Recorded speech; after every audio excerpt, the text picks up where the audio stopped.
Well, certainly a lot of people affected by this, and if you happen to be one of them, we're talking about what you need to be doing right now to protect yourself as you continue your holiday shopping. Joining me now with some of the answers, Paul Oster. He is known as the nation's credit repairman. A lot of people need some repairing after this one.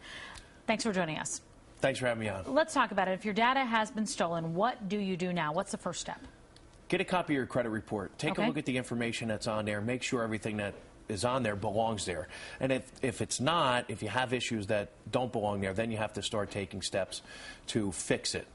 After that, don't assume. The worst thing somebody could do is if they check their credit report today and everything is okay, they think they're okay. Sure. Sometimes it takes months or years for these thieves to use the information that's made available to them on the black market. And by then, it's almost too late. Let's talk about this breach. How extensive is the breach we're talking about? Well, I would say it's over 40 million, you know, Sure. and now there's another report and investigation that's been surfaced.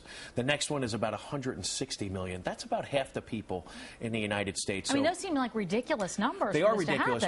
We're almost at fault as a consumer. Okay. I mean, identity theft is the fastest growing crime in the country, has been and will continue to be, because some of the onus and responsibilities on us. We lock our cars, we lock our front doors. Sure. We don't lock ourselves. So be smart. Everyone's using their phones and their tablets and these mobile devices, Wi-Fi, wide open. That no one has encrypted their device. So if you're shopping online on a secure site like PayPal or something like that to make payments, but you haven't protected your own device, you're in trouble. Well, in full disclosure, I told you 2 weeks ago my debit card was hit, so this really hits home for me. And I'm sure a lot of other people, and you don't want to have that problem because it's a real pain going down the line. Is Target at this point compelled to voluntarily put credit monitoring on the 40 million plus people who are affected? Well, it might be more than voluntarily. Okay. State by state, there are mandates that govern non-public information and these data breaches. And I'm sure Target is going to do the right thing. Sure. If you're listening, Target.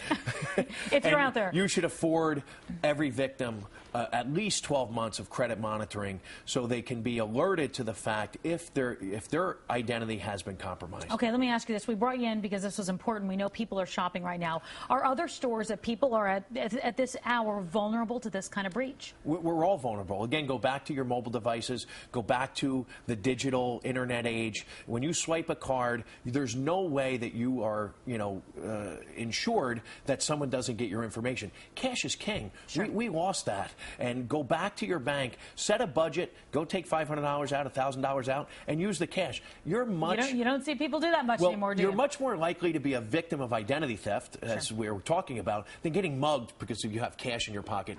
Other than that, use a gift card. Buy gift cards for yourself that you're then going to use online or at the stores, because that will eliminate a big part of the threat. Makes sense. Thank you so much, Paul, for being with us. Thanks for having me on.